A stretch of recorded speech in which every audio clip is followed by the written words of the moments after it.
Hi, good afternoon, everybody. I hope you're fine and you're well in wherever you are. Thank you so much for joining us today. We're thrilled to have you here with us on our webinar for Winning Talent Race in Southeast Asia. My name is William. My name is William Teh. I'm the Customer Engagement Director for Southeast Asia for PageGroup. And today, we'll explore the real hiring challenges and opportunities shaping consumer brands across the region. And you hear from an incredible lineup of PageGroup experts and people with really deep market knowledge and practical strategies that work. Before we dive in, let's start with a quick reminder on the housekeeping notes. We'll be emailing you ways to reach out for more details information after the webinar. And so if you have any questions at all, please keep it to the end and reach out to us later. And please populate any questions that you might have for the session into the Q&A box so experts can address them either during the session. If not, we'll get back to you after the webinar. So without any further ado, grab your coffee or whatever it is that you need to, get comfy, and let's start the session interactive and fun. So the FMCG sector in Southeast Asia is growing fast, up over 4% last year, with Indonesia, Philippines leading the charge. E-commerce is exploding, traditional retail still matters, so it has a real complex omni-channel game. But here's the catch, talent is a real bottleneck. Leadership roles, digital expertise, cross-border capabilities are in high demand, and companies that get the hiring right will win big. So to give us a sharp overview of this dynamic landscape, I'm thrilled to first introduce Jon Goldstein, Managing Partner of Page Executive for Southeast Asia and India. Jon brings deep insights into the market trends and leadership strategy that drive success. So before we start, let's start with a very quick poll.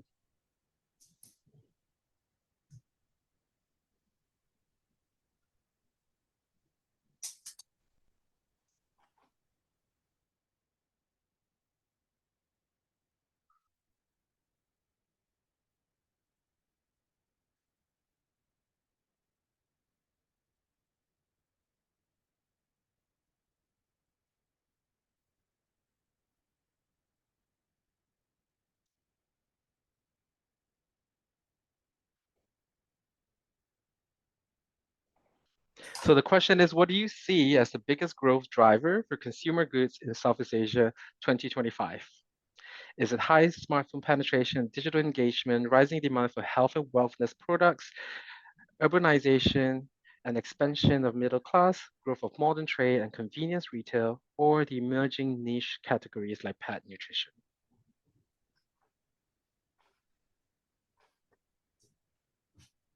Thank you, Okay, William. I just tried to vote, and it says host and panelists can't vote, but I'm eager to hear the answers very soon. exactly. Okay, and then we have the poll results.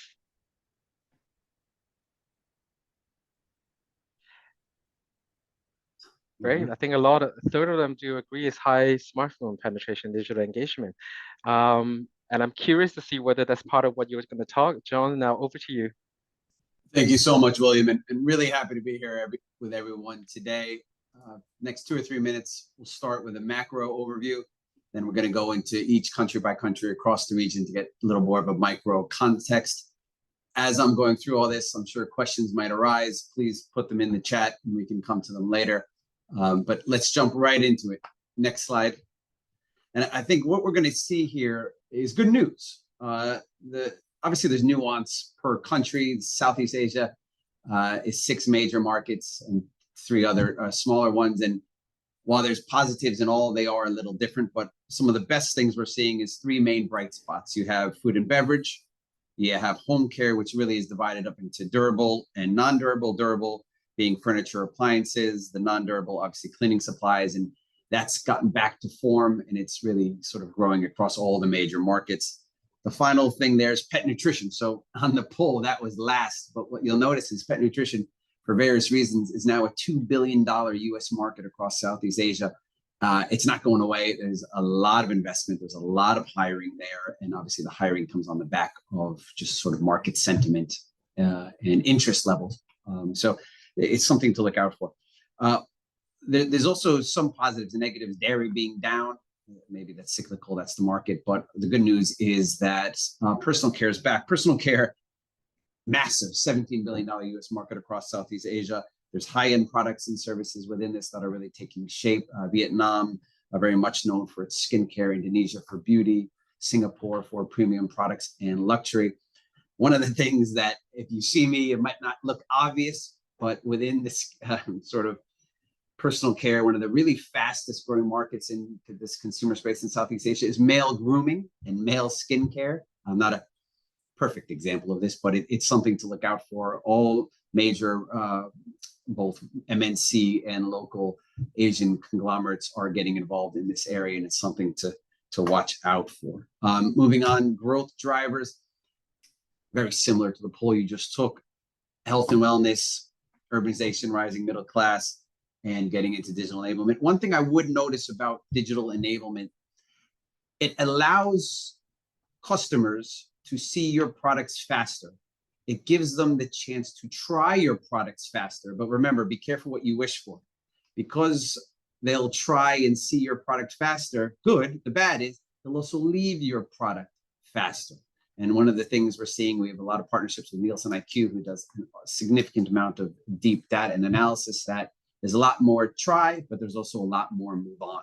So one of the hardest things then is to get stickiness once they try your product. One of the things I would notice on the urbanization is the really big push for modern trade, as more people, especially in countries like Vietnam, Philippines, move into city centers and urban areas. Modern trade's becoming big. You can't, though, sleep on the sari-sari stores and all the sort of traditional trade venues as well, because that's not going away either. So you really need a diversification of how you're getting your product to market, both online and offline. Into the market dynamic, I want you to take away certain things from this discussion. One big sort of phrase is vocal for local. What does that mean? Yes, there's some products that are just uniform and global, but there's also a lot of interest levels from people in Southeast Asia, especially within specific markets, to have both a sense of maybe patriotism or the sense of their own community, but to buy local, and also to buy products that are made local. So either it's a local business or it's a Western company, an MNC company, but it's physically made in their country. And I think that's only getting stronger, and you'll hear and you'll see a lot more of a palatable sense of interest there. Okay, price sensitivity. The very, very high end is what it is, but because, like what we said, there's a lot more getting to consumer faster through all the digital channels, they're open to try a lot more things, and sensitivity will come into play. Next slide. If we will. This is a big one, and this is where I hope you take a couple points from here.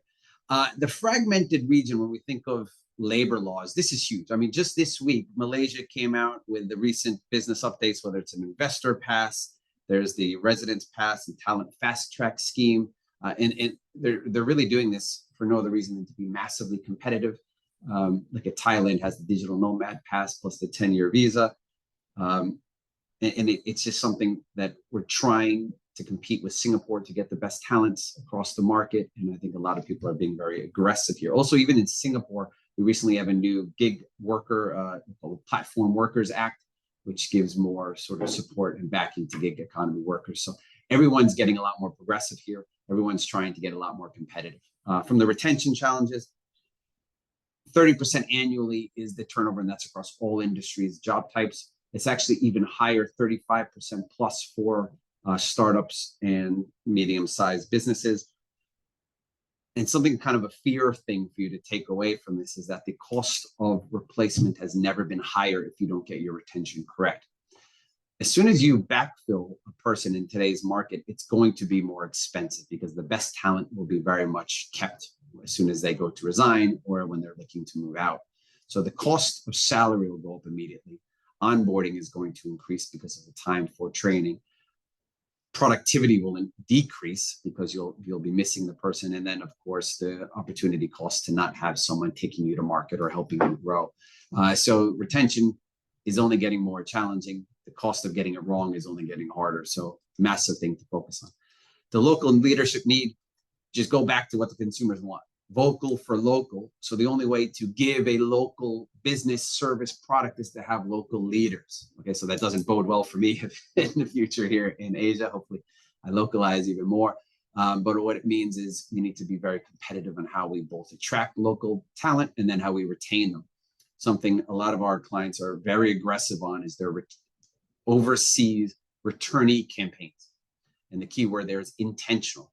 It's not just lucking into someone applying who is from your nationality but overseas, but proactively targeting them. And we're seeing very, very much intentional strategies there. Compensation complexity. If you think about it, the 6 countries, there's a range of salary differentials. Historically, leadership would be for the region in Singapore, and other countries would have a slightly lower salary range. As companies are moving regional roles to Thailand, to Malaysia, and across the different markets, that parity is getting smaller. There still is a difference from Singapore because cost of living is less, but it's not as wide of a gap as it used to be. Quick stat from a recent Aon report. Of the 6 countries, the salary growth for the 2025, as we get into January and looking at salary renewals for all of our employees, Vietnam is the #1 across the 6 countries with this estimated 6.7% salary increase. So lucky all people listening in Vietnam. The lowest, which unfortunately affects me here in Singapore, is 4.4%. So that's your range from 4.4 to 6.7 amongst the 6 countries. Finally, on the legal minefields, you know, with challenging markets, there is a lot of restructuring, for lack of a better word, but when this becomes inconsistent termination practices, which is something very much to look out for, wrongful dismissal. There's also people trying to sometimes get creative, trying to get these visas and overseas employees. So employee miscalculation is a big one that governments are very, and manpower and ministries are very much looking into. And then finally, equity incentive disputes. As a lot of these firms are growing, how they pay out equity is becoming something to look out for if you're in an HR or C&B role. So that's the takeaway. Vocal for local would be the one thing I hope you get from this. And obviously retain your top talent isn't something to react to, but to get ahead of. Thank you very much for having me. Happy to answer any questions as we. Thank you, John. Love that. Vocal for local. And then that goes way into the segue of next, where we continue to talk about each country. Like, if really I got what you have talked about today is just wanted to also highlight the reason we do this webinar is then to show that, you know, Southeast Asia are very unique and fragmented in each country. And hence, like, you know, one of our page experts and the one that we have here today are each actually local talent that we develop, develop internally. I just want to take a time to show them and introduce them to all the attendees of all our experts across Southeast Asia.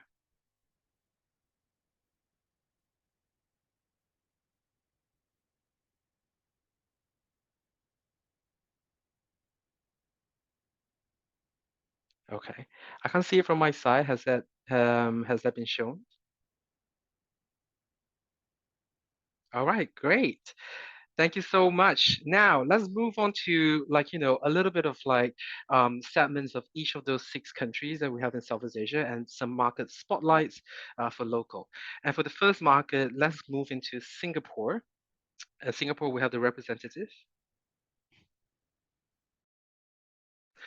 Audrey and Carmen. So let's start. Singapore is often really seen as a launchpad into a lot of Southeast Asia countries. It is known as stable, very well connected, but also one of the most expensive market to operate in. Very easy. So maybe Carmen, the first question to you, given this, what makes it still compelling based companies to invest and not just in infrastructure, but in talent and consumer engagement for Singapore? And how are companies evolving their strategies to stay competitive in today's more cautious economic climate?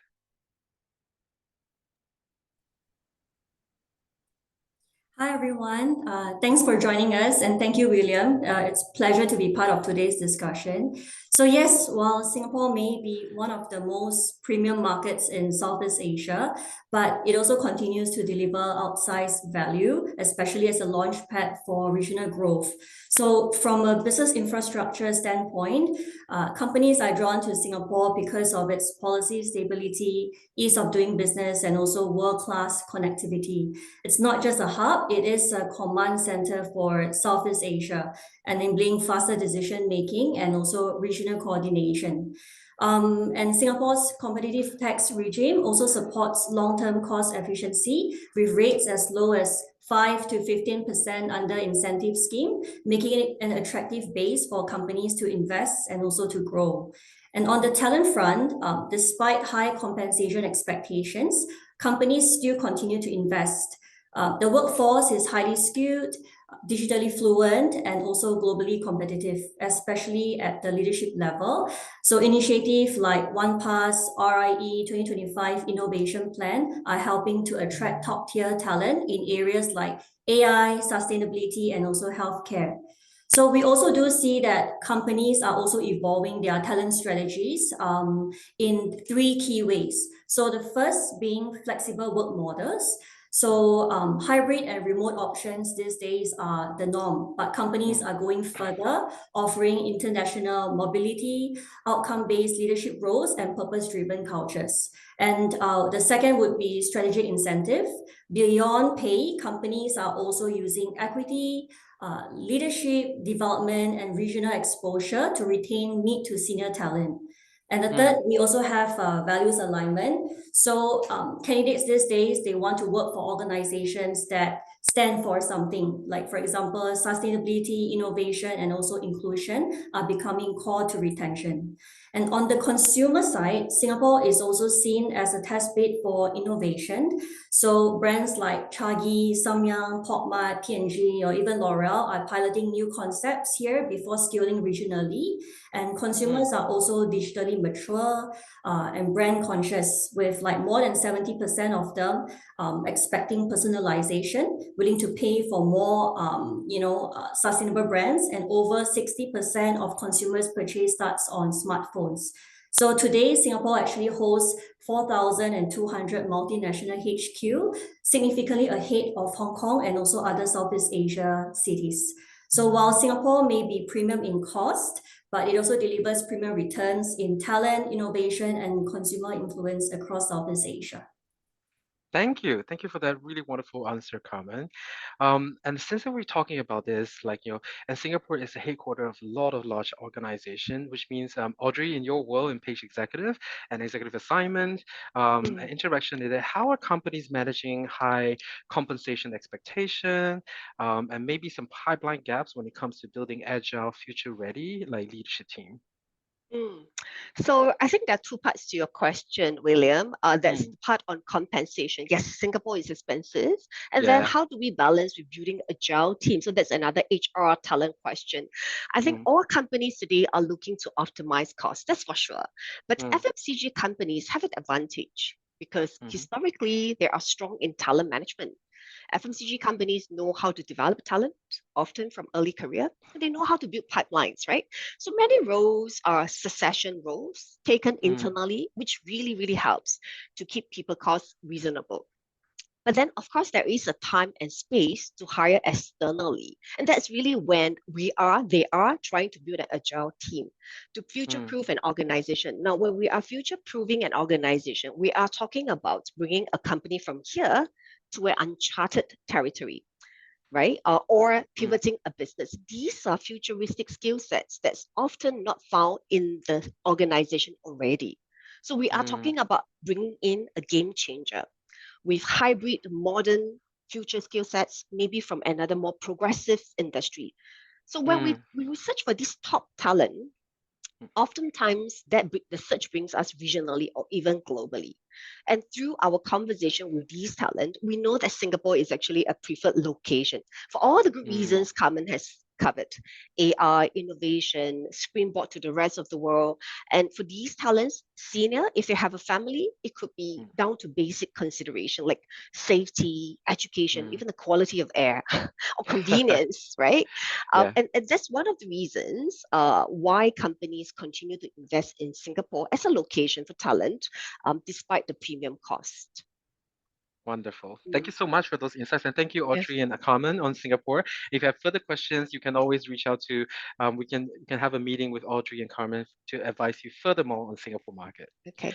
Thank you, William. Thank you. Thank you. Now, moving on to our next market, we're going to move on to Malaysia. And in Malaysia, we have Rebecca and Eileen who will be representing PageGroup. Hi. Hello, yes. Hello, William. Hi guys. Okay, so Malaysia's strategic location, like a lot of people know, a multilingual workforce and cost advantages make it an appealing destination for a lot of regional operations. As we can see, it's emerging as a key shared service center and center of excellence hub for Southeast Asia. Okay, so maybe my first question today, as we look at the slides, what competitive advantage do you see Malaysia offer that position is as top choice of regional headquarters? Rebecca. Yeah. So the reason why Malaysia is quickly becoming a top choice of companies setting up regional HQ in Asia, that comes down to a few key strengths, right? So first would be location. So just now, William have already talked about it. Malaysia sits in the right of the Southeast Asia, in between of Singapore and also Thailand, and government is also investing a lot in making this regional operation works. So as the recent budget 2026 that we have released, government is investing 81 billion to make this work, to make Malaysia a better regional hub. And second, cost advantage. Compared to cities like Singapore, Malaysia offers a more affordable base. Office space, salaries, living costs are lower. And with the Johor Singapore Special Economic Zone, companies benefit from long-term tax breaks as well, and also reduce personal income tax for skilled workers. Third would be talent. So Malaysia has a young, educated, multilingual workforce.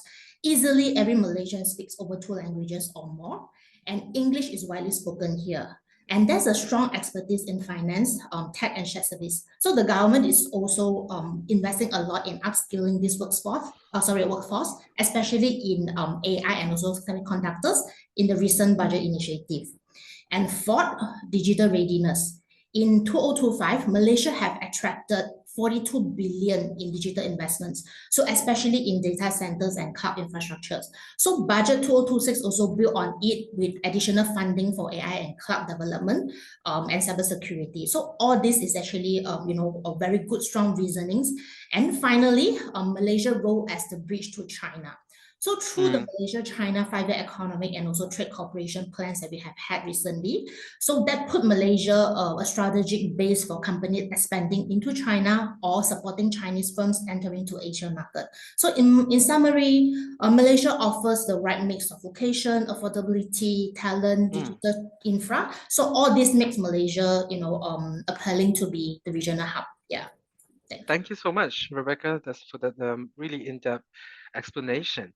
Okay, one thing that is interesting in our research, it seems that Malaysia seems to be ahead of many of its peers in terms of digital and e-commerce adoption. First of all, would you agree with that? If that is so, what do you think are the key drivers behind this trend, and how do you see it benefiting the broader consumer market and business landscape? Maybe over to you, Eileen. Yeah, thanks, William. So yes, definitely agree that Malaysia is one of the most advanced digital economies in the region, offering both scale and depth. And there are a few reasons why. Firstly, we have high digital readiness. Internet penetration in Malaysia is 98%. That makes us highest in Southeast Asia. Why so? It's supported by strong mobile connectivity and also nationwide 5G rollout. The second point is really interesting, our e-commerce strength. So Malaysia's online shopping market is 23.5 billion. That's equivalent to Thailand's, despite having only half the population of Thailand. And we're also almost double Singapore's GMV, which is gross merchandise value, showing very strong consumer engagement and also spending power. Thirdly, we have rapid cashless adoption. So about 8 out of 10 Malaysians use e-wallet, and we moved to cashless payment way faster than most regional peers, driven by government initiatives such as Do It Now QR.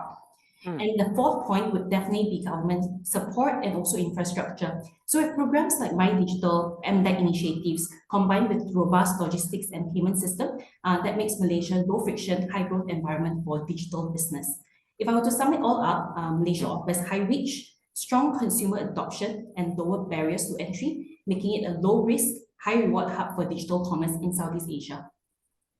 Got it. All right, thank you so much. Like, you talk about, both you and Rebecca do mention a lot about the cost effectiveness in comparison to some, larger cities, in terms of Malaysia. But, there's a lot of questions that comes in and talk about the fact that the salary cost is rising for talents in Malaysia, especially within the consumer space. What do you think are the key challenges in hiring or in talent, and what are the reasons? Yes, William. So we get that asked a lot by a lot of our clients, especially in FMCG. So the consumer market is a really small, specialized industry that most people hire with prior experience in the same field. So this creates what we call as a musical chair situation. When talents move around, they make competition fierce. So as a result, then salaries go up, job titles are getting more senior. But what we also realize is that the actual skills don't always match the title. Yes, there's a lot more that I can share, but this is a quick summary of how it looks like now. Okay, there you have it. That's all the time we have from Malaysia. And if you need more information, again, please reach out to us. We're more than happy to have conversations with you. Thank you, Rebecca, and thank you, Eileen. Let's move on to the next country. In scope, we have Indonesia, represented by Francis. Hi, Francis. Hi, everyone. Thank you for attending this webinar. No worries. Glad to have you here. So, Indonesia, largest, highest population country in Southeast Asia. The skill and consumer demand continue to make it one of the most dynamic markets in Southeast Asia, a place where we think both global and local brands are expanding so quickly and aggressively. So, my first question to you, with shifting consumer spending habits and intensifying competition from local brands as well, how are established consumer businesses adapting their strategies to stay competitive? Yeah, it's a very good question, William. Thank you. So a lot of companies in Indonesia are actually hyper localizing and customization within for their products internally. So we've seen a lot of tailored products that fits into the local taste and culture. So they do offer a lot of offering region-specific preference and SKUs. So for example, Indonesia has a very big chunk of population of a single working class. They're all clustered in a metropolitan city in Jakarta. So they do prefer a bundling of products to enhance the convenience. So they're mostly newlyweds or singles, and they would prefer not to buy in big chunk of or big bulk of products. So companies like this, especially the local brands, they are bundling into these flavors just to enhance the convenience. And I guess everybody around the world heard about Indo food, the Indomie, the famous Indomie. As you can see, it's all catered to different regions of flavors. And that actually helps them to differentiate with many multinational brands who are still trying to get the grasp of the Indonesian local preference and flavors. So I think this is one thing that Indonesian brands such as Wings, Mayoras, they are really getting ahead of the game because they do understand the local culture and preference. Secondly, I think they're also offering a lot of value-based affordability innovations. So they do introduce value for money products without compromising too much on the quality, so to capture the price sensitivity consumer. And I mentioned earlier, the promotions on bundling, if you go to the supermarkets or mini markets, they're everywhere. So they do capture a very strong attention of consumer who's just more onto the price sensitivity side. So I think that's why we see the shift of market share from a multinational company brand to a local brand. So I think that's where companies is trying to get ahead of each other, is to be customized and localize the local flavor. Got it. Thank you so much. My countrymen might hate me for this, but Indomie is my absolute favorite. So. Okay, moving on in terms of that, the local talent, obviously, like, as we've seen in a lot of cities in Southeast Asia, the local talent pools are becoming more sophisticated with stronger capabilities across both leadership, manufacturing, and but also very similar. Like, Jakarta or Indonesia as a whole has a challenge, like, of uneven talent distribution. If you wanted to go beyond Jakarta. So as a Page executive, like, representative in Indonesia, how are the company building strong local teams if they want to go beyond Jakarta? Number one. And also rising pressure similar, I think, cost or talent quality. What are the strategies of helping the businesses retain high potential professionals and talent proof their future leadership team? Yeah. So companies are decentralizing decision making by emphasizing local leaders. So they shift real powers to the ground, trust local leaders to lead and decide. I think this will equip the leaders to lead the company to the next level. So having a very strong customized L&D is crucial for a company to go beyond where they are right now. So a hybrid leadership by rotating high potential leader and help to expose them to a broader company culture and leadership practices. So I think Indonesia is also, even for our side of business, we do understand by relocating candidates from Jakarta even to Surabaya, which is the second biggest city, or even to Medan, which is the third biggest city, is always a challenge because they are at the point where I wouldn't say comfort zone, but they are at a point that they want to have, they're hungry in their ambitions and they want more. So they would like to manage a bigger team, a local team. So I think by moving them to a second tier city is always a challenge. So companies are always compromising with moving the whole family, giving a better benefit and monetary wise matter. So I think that actually helps. And also by helping them to grow to a little bit bigger leadership professions. I think companies is also using a lot of AI technologies and tools. We've been hearing AIs a lot. And I understand that even the internal HR human capital team are progressing in using AI-powered adaptive learning platforms. So by giving you an example, one of my clients who is in a private equity firm, they focuses only on consumer industries. And right now, we are looking for a head of AI that engage all his portfolios with this AI system that everybody is more engaging with the learning tools. So it's just, with a click, everybody get to understand and learn more about new adaptability too. Got it. Okay. Yeah. Thank you, Francis, so much. I would love to have more conversation. And I think there's so many things to discuss for a market like Indonesia. So again, thank you so much for representing it. And if you have any questions, guys, like, you know who to reach out to. And moving on next, here we have it for the Philippines market, represented by Rhiannon. How are you, Rhiannon? Good. Thank you, William. This is great. A lot of positivity. Good. Great. So yeah, another, fast-growing country. Philippines has a really young, brand-engaged population, and good news, rising disposable income. I think good news to all consumer businesses. So what are some of the trends you observe within the consumer market in the Philippines? Thanks, William. Well, yes, it's hugely exciting in terms of the potential, I think, of the consumer industry in the Philippines. It's still very much dominated by the local conglomerates as well as the MNC FMCGs. Philippines is a top 3 market for a lot of the multinationals globally. But yeah, the strengths of the growing population, the engagement, the culture just having such a high affinity for brands, as well as the English speaking, has meant that there's a huge amount of potential. But what's new that we see is just how optimistic the private equity companies as well as the VCs see the Philippines. So the investments are really flowing in now. Where are they investing? What we really see is low-cost retailers as well as low-cost F&B.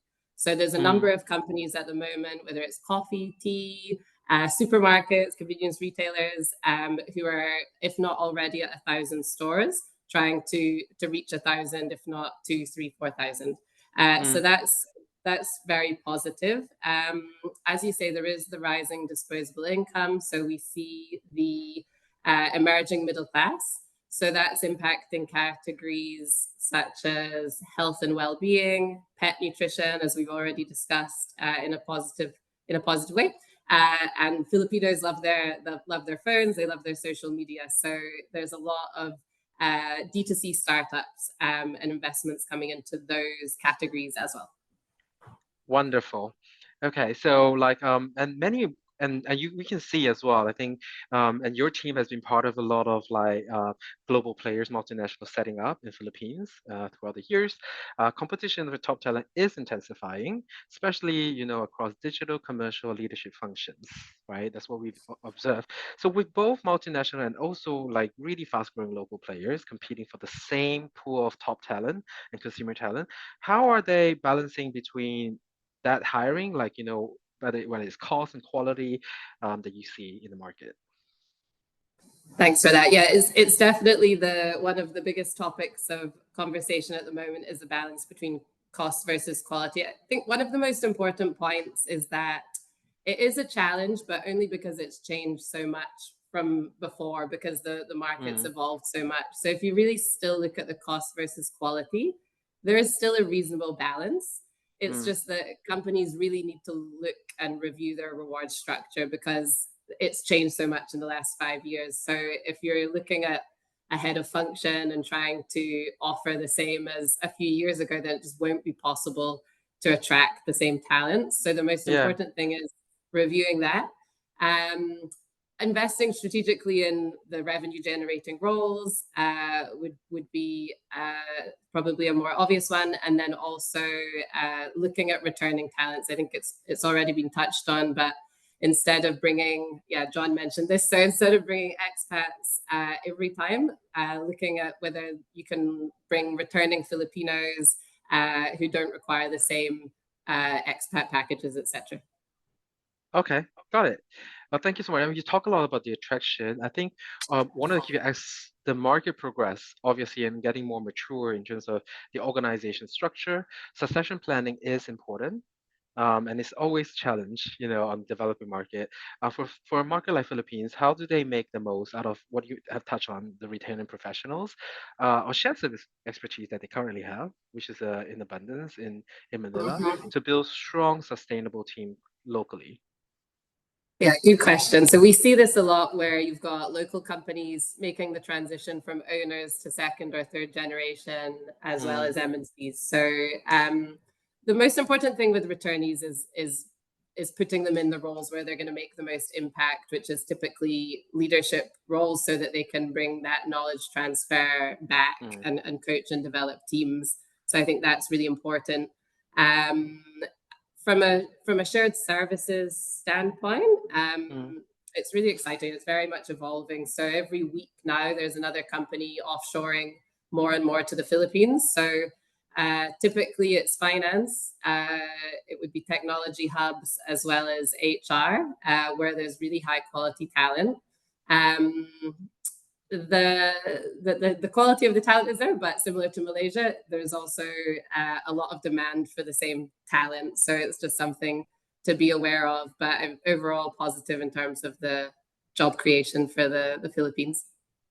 Got it. Well, all the more important that for you guys here listening to reach out to PageGroup if you want access to the best talent in the market. Thank you, Ree, so much for Philippines. Okay, now let's move on to Thailand. And represented by Deepika. Hi, Deepika. How are you doing? Very well. Hope you have a good day. Good, great. So Thailand, a lot of positivity across Southeast Asia, and I think Thailand is definitely part of it. It's showing, economy is showing renewed confidence. We can see the tourism recovery to increase investment in both manufacturing and supply chain, and it is becoming a key market for both local and regional growth as well. So what are the new developments in Thai market for the consumer industries that you are seeing? Well, I can just summarize in terms of the main areas of the consumer sector in Thailand, William. So starting with HoReCa, it continues to be the biggest area for growth in Thailand due to the heavy dependence on tourism. Just to put things in perspective, tourism nearly contributes about 15% of the GDP of the country. That's close to 80 billion USD. And local players are really dominating this space. Close to 40% of our own revenue at the michaelpage Bangkok office actually comes from Thai companies. And these firms typically tend to be a bit more price sensitive, but they are willing to invest in high quality talent. The other thing that we're also seeing is international giants in the F&B space are upgrading their talent or adding to their already existing Horeca channel focused talent, because that goes hand in hand with with the trend here. Moving on to FMCG, which is one of the oldest players, right? So there's very stiff competition. There always has been, and it seems to be getting even tougher with new entrants setting up here directly, and then Thai companies also expanding. So what we're seeing is the local established FMCG players are really needing to reinvent themselves and do that fast. So with MNCs, we've seen a lot of hiring on modern trade because of the large urbanized population in Thailand. And we are looking at a lot of CXO mandates that we're getting in for with a heavy focus on distribution management experience because of the trend of directly setting up affiliates here. I can't talk about Thailand without talking about retail and luxury, of course. So this is a space that's heavily influenced by tourism. On the tourism side, Thailand did get some bad press this year because of various factors like the recent earthquake, abduction of a Chinese tourist that was all over social media, recent political instability, and so on. But the good part is the government has put in regulations pretty swiftly. And because of that, it seems to be recovering, as you rightly mentioned. And we've almost immediately seen hiring requests from our clients in this space, both on the luxury and retail segment. Local spending has also had a bit of influence in this sector, but it's not too much because credit card debt seems to be high for a long time and it continues to be in Thailand. But market sentiment on the local side is a little bit cautious at the moment. The other surprising development, Jon already mentioned, is on the pet nutrition industry, which has to do with the aging population in Thailand and the surge of pets post-COVID. So both local and MNCs are developing products and innovating in this space. So we're seeing a surge of marketing roles in this space. If I have to summarize the one function where hiring is happening the most and clients are really investing in a otherwise tough market is sales, because they're using this year to actually toughen their skill sets and connects in the market, because it's more of a being prepared for what lays ahead of us, which is hopefully a better market next year. Got it. Okay, no problem. Thank you so much. I think you touched that point a lot about like how obviously the consumer market has been around for a very, very long time in Thailand. And a lot of the workforce are actually really experienced in the traditional consumer market, but there is now growing demand for digital capability and also English proficiency as company regionalize as a whole. So English speaking talent is a little bit more in the lower supply in a market like Thailand. How are companies navigating talent acquisition while trying to scale regional teams? Well, the large companies actually manage this pretty well because this is something that they've been aware of and dealing with for a while. Talent with good English speaking skills is very high in demand because the supply continues to be very low. But companies have quickly learned that they need to really be prepared to pay high for them because this is the talent that knows that they can move and find work pretty quickly. And this is not just on the commercial side, but all functions, HR included, which is where I hire myself. Where we see most difficulties is when new companies are entering Thailand because they are unknown in the market. So they need to attract talent and also, of course, because of the English abilities. But more than fluency, the area of development that I think we see is on the influencing ability at a regional level in multicultural teams. And that's what we assess as recruiters because they have to have some proven track record of having done that before, which would really be a key factor of them being successful in their roles. Got it. Thank you. Oh, it's such a competitive market. Do you have any advice at all? Like, what are the must-have, for companies to attract or retain top talent? Well, I would say the best thing you can do is be prepared to retain your best people. And because hiring has never been more expensive than it is today, just as Jon mentioned before. And that cannot be truer for Thailand. I mean, Thailand tends to have higher salaries in general compared to some of our neighboring markets. So starting with counter offers, I think this is a year we've seen some of the highest counter offers with large FMCG MNCs. Retention, of course, is impossible without a strong line manager relationship. Good salary offers and increments continue to be a non-negotiable because job hugging is a real thing You know, it's not just a catchphrase in Thailand. Flexible working is something that's a non-negotiable today, because commute is pretty tough in Bangkok because of, you know, geographically it's quite challenging to move from one part of the other. And lastly, don't underestimate the importance of giving your high potential talent a good exit experience. Thailand is a talent short market, and when the timing is right, it's also one of the best markets to rehire the same talent that they've lost before. But they'll only consider coming back, you know, if they've had a good experience in the first place. And I think when you talk about controlling the controllables, I would say this is where you start first. And if you do that, it'll perhaps be better anyways in the future. Great. Thank you so much. That's such a good insight into that market. Thank you, Thanks, Deepika. William. Thank you. So now moving to the last, but definitely not the least, you know, country in Southeast Asia, we have Vietnam, and representing it is Maya and V. How are you guys? How are you ladies doing? Excellent. Very good.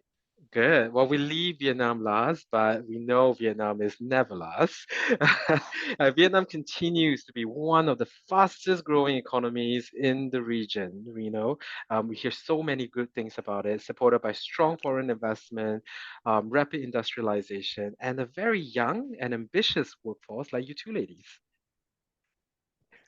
Thank you, William. I Yes. think allow me to take the start. Mhm. You see all the heart and all the emoticon. That's the bride of Vietnam. Vietnam V as the last alphabetical in Southeast Asia, 6 countries, but we seem to be the fastest growing country in the region. Yeah. I know after this, probably my clients and candidate will ping me and say, I want to relocate to Vietnam. FMCG in particular, we have 60% of all the industry in Vietnam that have the most applicants for any jobs. And just to cite some data or some fact, each GM position that I run, because I run the Page Executive brand, which covers C-level, right? GM positions in Vietnam, we have 87 applicants for any FMCG GM search. And that's purely on the local Vietnamese data points. I'm not counting all those expats or foreigners from across the world who want to move to Vietnam, especially in Ho Chi Minh City, where we are based now, because of the dynamic and the vibrance. If I can probably help you to speed up, because I know that we need to have time for Q&A, and V has a lot of insights to share as well. I've witnessed Vietnam from a market that evolved from pay-driven, like salary-driven, to a purpose-driven market. Meaning you can have candidate who is asking for just 5% increment, or even just a pay cut to join a new company, take a new challenge. But the person is looking for, or the individual is looking for the growth, the culture fit, the bride. Because 82% of Vietnamese, when doing a survey, will say that we'll purchase any products that is made in Vietnam or has a Vietnam brand on it. Just like how I dress up today in my áo dài to prove this is a Vietnamese national pride. I think that's linked into the recruitment landscape as well. In any workforce in Vietnam, we will see 5 generations at one time. I saw some of the questions in the chat saying that Gen Z, we want to know about their demographics and all that. Vietnam, it's the first time we have 5 generations in the whole workforce of a company. What does it mean? You would be lucky if you have 2 finalists who are Vietnamese, who speak fluent English and is technically sound for any job title that you hire. And also, in terms of gender balance, or D&I, as the lanyard I wear, many companies, especially in FMCG, focus a lot on D&I. And in Vietnam, you don't have that problem. You have 57% of the female in the workforce. And this is already very so-called biased, because we have the traditional trade, or the GT, the general trade, driven by the sales force, the male sales force on the road. Imagine if we remove that group, majority are female in the office. So if you recruit in Vietnam, I hope this is not recorded, but choose a female professionals. That would be saving a lot of problem for you. Last but not least, before I pass to V, I think in 2025, many clients at this AP cycle, especially Q4, will say, how much should we look for in terms of salary adjustment for next year? Typically in the range of 10 to 20%. Would be a normal increment if you extract a external hire. anything above 25% to 30% will be for exceptional talents in Vietnam. I understand. Thank you so much, Maya. Thank you. Very, very proud and very patriotic. Like I think there's a lot of pride when it comes to Vietnam. Now, V, over to you. Obviously like the local workforce, as we witness by Maya, like is very energetic and fast learning. But the competition for experienced managers right now is really rising very quickly. And I think Vietnam is one of the countries that is doing extremely well when it comes to overseas returnees. You are one of those returnees yourself. Into Vietnam. Indeed, yeah. And you supported many overseas returnees to finding opportunities back home. What do you think the business can do better to attract and this talent pool and support them in building a successful journey ahead for their return? Thank you for the question, William. Vietnam is the place to be. Why wouldn't you want to come back to Vietnam? I mean, jokes aside, but I think overseas returnees are really making the headlines, not only in Vietnam, but also across the region, just like my colleague Ree mentioned earlier for the Philippines, and I believe for many other Southeast Asian countries right now. People like us who studied and work overseas for many years are coming back to Southeast Asia to make an impact, to contribute to the development of our home countries, where we have left many for so many years, but now we see that they are developing very fast. We don't want to miss out on this very exciting journey. So indeed, I'm also a returner myself. I returned to Vietnam after more than a decade overseas, and so I have seen firsthand both the excitement and the challenges that come with coming back. For many overseas returning like myself, the decision to come home is usually personal. Maybe it's for family reason. It's a desire to contribute to the growth of your own country, or just a sense of belonging, right? You will forever be a foreigner in another country, but here you want to make an impact to your home country. But they are also a highly sought after group of people, I tell you, both by MNCs and also local conglomerates.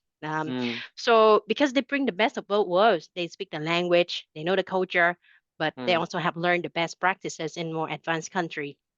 But in my experience, the transition isn't always easy. So from my experience supporting many overseas returnees, I think there are a few things that businesses can do to better attract and support this talent pool. Firstly, it's important to recognize that these returnees bring a unique plan of global exposure and local understanding. So they have worked in more developed countries in more diverse environment. So understandably, they have very high expectation around company culture, leadership, career development. So companies really need to be intentional about showcasing what you can offer to them. What is the impact? They can make. What is a career path that they can have, and they need to showcase a culture that really values innovation and inclusion to really attract this talent pool. And secondly, this is so important. The onboarding journey is very critical because even though they are returnees, they may have a Vietnamese name. They may speak Vietnamese, but they are also readjusting back to their country. Whether it's the pace of work, the communication style, and sometimes reverse culture shock. I myself have overcome a lot of that myself. So a structured onboarding process and an ongoing dialogue can really go a long way in helping them integrate and succeed in their home country. And finally, I think businesses should actively engage with this talent pool, whether it's through alumni networks, overseas career fairs, or just talk to us, Paige. We have a strong network of overseas Vietnamese professional, and also we continue to have a lot of initiative to engage this talent pool. So it's not just about filling the roles that you have right now immediately, but it's all about building long-term relationship and ongoing conversation with the people who are genuinely interested and invested in coming back to their home country. Perfect. Thank you so much. Hear a lot about purpose, the reason and culture that they're looking for. And thank you so much, Vietnam. And there we have it, like a really quick snapshot of all the 6 countries. Let us please react and say thank you to all the experts that have given us lots of insights into the market. And as I said, at the end of it, we'll reach out to you, and you can reach out to every single one of them if you wanted more insights and more details. And I know that we're running out a little bit of time. We might run on a little bit longer, but we'll start a Q&A session immediately. And there you have it. All the experts that we have, it's on the screen right now. You can see their names. So first question that we have here. I will actually pass this on to Rebecca because this is specifically talking about some insights on Malaysia on the Global Business Center GBS on how hot jobs challenges in hiring, language speakers, especially Japanese or Korean. Over to you, Rebecca. Yes, so for H2, we are seeing strong demand in areas like AI, data analytics, cybersecurity, even like marketing and finance operations, especially within the GBS setup. Roles such as data analytics and automation specialists is gaining traction because companies are shifting from cost-saving models to value-driven GCCs. Language talent, especially Japanese and Korean. This remains niche because Malaysia itself, is the supply of this native group fluent speakers is very limited, and with different challenges such as visa, high competition, and also culture fit, right? So what I observe is to overcome such challenges, most companies are offering premium premium compensation package and flexible working arrangement. Also built on a partnership with universities and language institutions for pipeline. And a lot are also exploring on remote hiring models. Let's say if they don't really need a physical presence in particularly in the country, you can just hire them, based remotely, but then work according to Malaysia hours. Yeah, so that's the answer. Thank you. Okay, great. I feel compelled to really explain here that michaelpage, we have a specialized team to hire for GBS for both Manila as well as KL market. And in KL, they have also a specialized language team as well to hire foreign speaking talents. So again, reach out to us if you need to know. Thank you so much for that answer, Rebecca. Moving on next, coming to Deepika.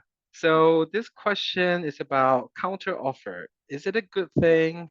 And from this anonymous attendee said they've been receiving different perspectives on this topic. Some perceive it that if you counter, you open a gift for many to for other many cases. If not, how do you deal with higher and higher compensation expectations?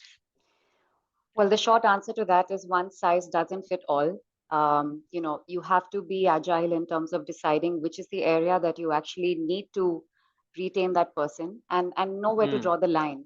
I wish I had a very clear answer, but it really depends on the non-negotiables in terms of what are the functions that you definitely can't afford to lose your top talent, and then build a counter offer mechanism or retention strategy around that.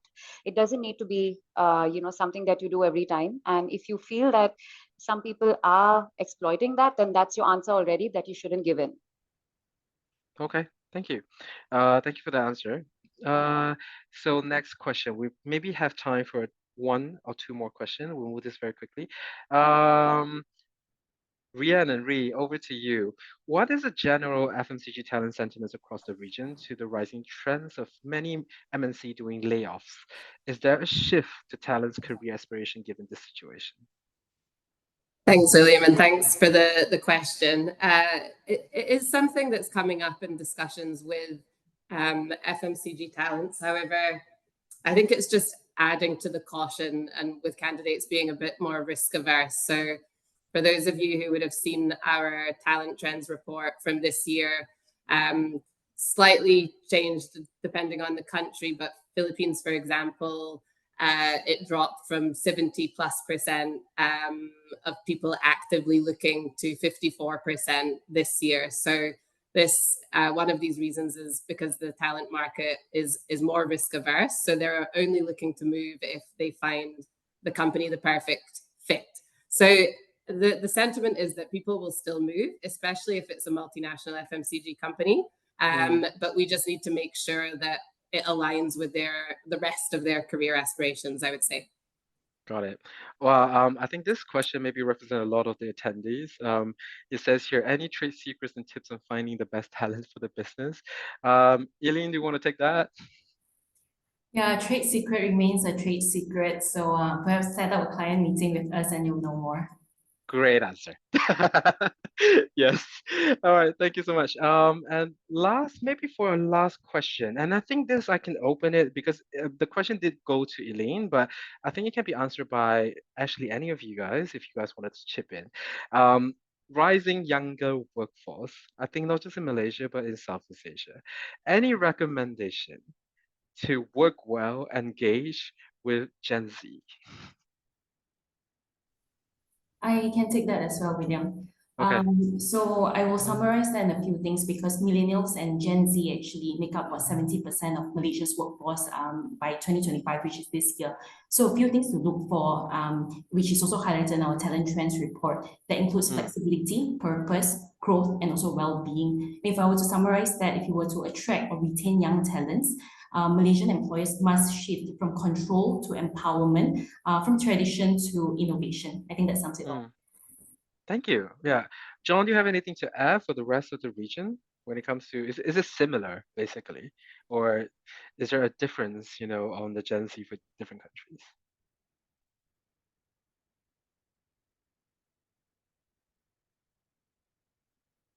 Oh, I think I lost John over there. No problem. Maybe over to Audrey in Singapore. Is that different? Like, when it comes to Gen Z or the younger generation right now, Telling?